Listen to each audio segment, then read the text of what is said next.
মাজার ভাঙার ডাক দিচ্ছে, এ নিয়ে পক্ষে বিপক্ষে বিতর্ক হচ্ছে। বিষয়টা সম্পর্কে আপনার মন্তব্য কামনা করছি।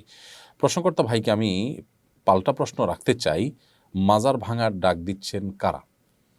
বাংলাদেশে উল্লেখযোগ্য যে সমস্ত ওলামা একরাম আছেন পরিচিত, যেই কোনো ঘরানার যে কোনো চিন্তা বা মত পথের বা যে কোনো দৃষ্টিভঙ্গির আলেম হন না কেন, কোনো আলেম এই ডাক দিয়েছেন কিনা, দিলে কোথায় কখন দিয়েছে আমাকে একটু জানাবেন।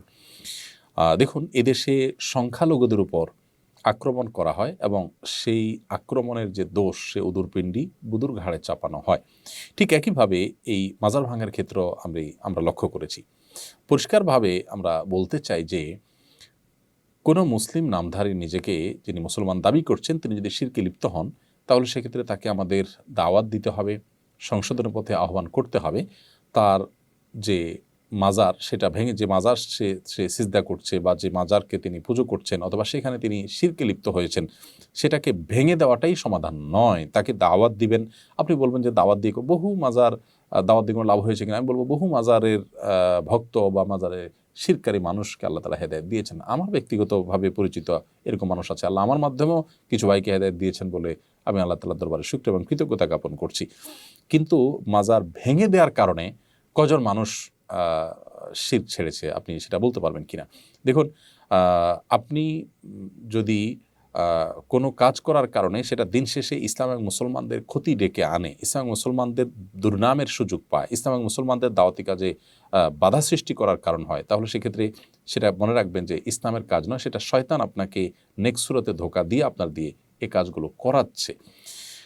কাদিয়ানীদের মধ্যে দাওয়াতি কাজ করেন এমন একজন প্রথিতযশা আলেম আমাকে বলেছেন ব্যক্তিগতভাবে, আমার বন্ধু মানুষ, মৌলানা আব্দুল মজিদ ওনার নাম, অনেক বই পুস্তক লিখেছেন। তিনি বলেছেন, ভাই আজকাল আমি সেখানে দাওয়াতি কাজ করাটা আমার জন্য কঠিন হয়ে গেছে এবং এটাকে রেফারেন্স হিসেবে টানা হচ্ছে। আমরা অনুগ্রহ করে সবাইকে বলবো এই বিষয়ে সহনশীলতার পরিচয় দিতে এবং ওলামা একরাম আপনাদের কাউকে কাজের নির্দেশ দিয়েছেন কিনা, দিলে তার নাম বলুন। কোন ভিডিওতে, কোন বক্তব্যে, কোন অনুষ্ঠানে, প্রকাশ্যে বা অপ্রকাশ্যে কোন আলেম বলেছেন আমাদেরকে বলুন।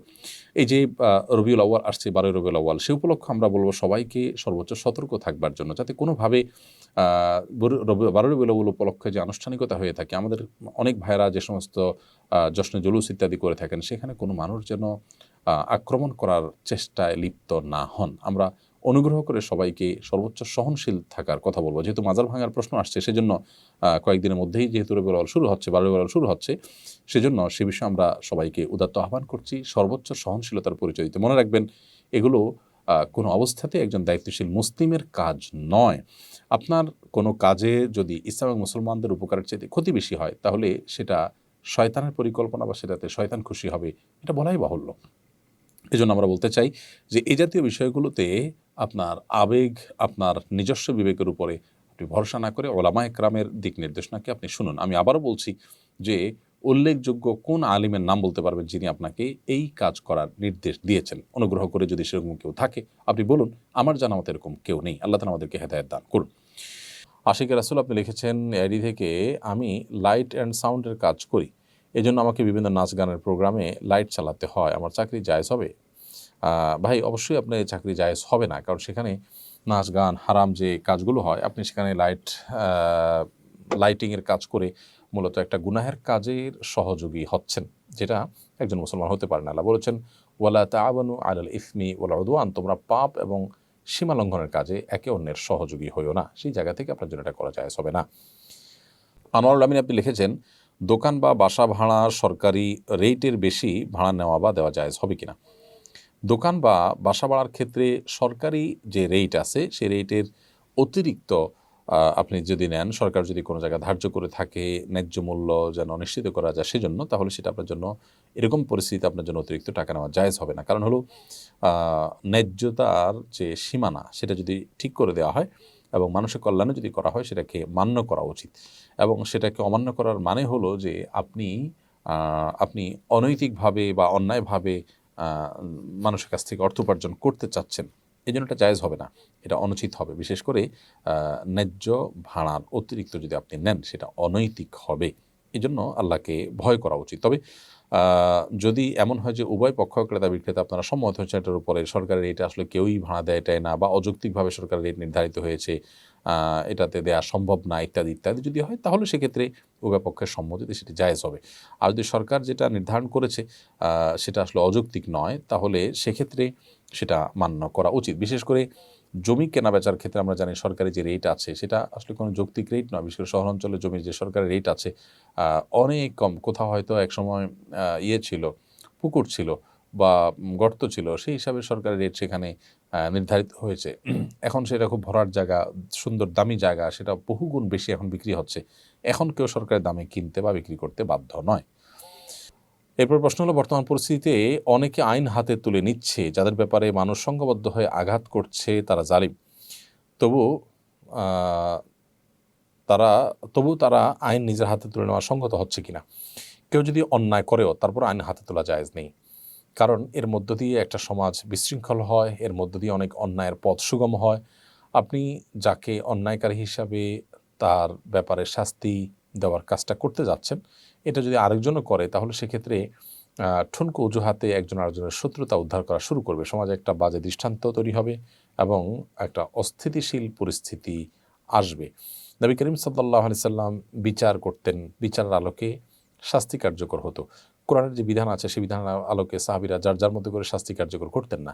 পরে নবী সাল্লাল্লাহু আলাইহি সাল্লামের কাছে আনা হতো, তিনি বিচার করতেন। পরবর্তীতে সাহাবীরা যখন খেলাফতের দায়িত্ব পেয়েছেন তারা বিচার করতেন, তার আলোকে বিচার করা হতো। তো বিচার, প্রত্যেকটা ব্যক্তি যদি বিচার ভার নিজের হাতে তুলে নেন, তাহলে সেক্ষেত্রে সমাজ বিশৃঙ্খল হবে, যেটা ইসলাম সমর্থন করেন এবং আমাদের জন্য একটা সুন্দর আবাসভূমির পথে যেটা সবচেয়ে বড় অন্তরায়গুলোর একটি। বিধায় কোনো যুক্তিতেই আইন নিজের হাতে তুলে নেওয়া আমাদের জন্য জায়েজ হবে না। নাজিমউদ্দিন লিখেছেন, আমি দুবাই থাকি, এখানে মসজিদে প্রায় দেখি কিছু কিছু আরব হাফ প্যান্ট পরে মসজিদে আসেন, নামাজ পড়েন। এটা আপনি কীভাবে দেখবেন একটু জানাবেন? কোনো কোনো মাযহাবে মানুষের রান কিংবা হাঁটু এগুলা সতর নয়, যার কারণে সেগুলোকে তারা প্রদর্শন করেন। কিন্তু বিশুদ্ধ মত এবং হানাফি ফোকাহে কেরামের মত অনুযায়ী হাঁটু পর্যন্ত আপনাদেরকে ঢাকতে হবে, রান সতর অংশ। সেই জায়গা থেকে তো গুনাহগার তারা সন্দেহাতীতভাবে, আর একটা দৃষ্টিকটুও বটে। সেই জায়গা থেকে এরকম করা যাবে না। এমনকি তাদের মাযহাবে যদি এটা জায়েজ হয়, তারপর এটা করা উচিত না। কারণ আল্লাহ সুবহানাহু ওয়া তাআলা বলেছেন, ইয়া বানি আদম খুযু যিনাতাকুম ইনদা কুল্লি মাসজিদ, হে আদম সন্তান, তোমরা প্রত্যেক সালাতের সময় তোমাদের শোভা সৌন্দর্য এটা তোমরা গ্রহণ করো। বিধায় শোভা সৌন্দর্য আমাদেরকে গ্রহণ করতে হবে এবং আমাদেরকে আল্লাহর ঘরে বা নামাজ যখন দাঁড়াবো তখন সুন্দর পোশাক আশাক পরতে হবে। হাফ প্যান্ট পরা এটা কোনো সুন্দর পোশাকের মধ্যে পড়ে না। কোনো সমাজেই অফিসে, আদালতে, মিটিংয়ে, সিটিংয়ে এটা সাধারণত অ্যালাউড হয় না। এমডি আরিয়ান আরিফ আপনি লিখেছেন, আমি প্রায় সময় হাফ হাতা জামা গায়ে দিয়ে নামাজ পড়ি, এতে আমার নামাজ হবে কিনা? হাফ হাতা জামা গায়ে দিয়ে নামাজ পড়লে নামাজ তো হয়ে যাবে, কিন্তু সাধারণত কোনো সম্ভ্রান্ত মজলিসে, মিটিংয়ে বা ভালো কোনো জায়গায় আমরা এটা পরে যাই না। এজন্য এরকম পোশাক না পরে সুন্দর সম্মানজনক মজলিসে আমরা বা সম্ভ্রান্ত মজলিসে, প্রোগ্রামে, অনুষ্ঠানে বাইরে গেলে আমরা যে পোশাক পরি সেই পোশাক পরে নামাজ পড়া দরকার। কারণ আল্লাহ তাআলা বলেছেন, খুযু যিনাতাকুম ইনদা কুল্লি মাসজিদ, তোমরা প্রত্যেক নামাজের সময় সুন্দর পোশাক পরিধান করো। বিধায় সুন্দর এবং সম্ভ্রান্ত পোশাক আমাদের পরে সালাতে করা উচিত। অনেকে লুঙ্গি গেঞ্জি পরে নামাজ শুরু করে দেন, যেটা পরে তিনি কোথাও যাবেন না, সেটা পরে আল্লাহর দরবারে তিনি দাঁড়িয়ে যান। এটা আল্লাহর দরবারে দাঁড়ানোর যে শান মান সেটার পরিপন্থী। তবে এই অবস্থায় নামাজ পড়লে যাতে সতর যদি ঢাকা থাকে, এগুলো পাক থাকে যদি, তাহলে নামাজ হয়ে যাওয়া এক জিনিস, আর ভালোভাবে যথাযথ হওয়া আরেক জিনিস।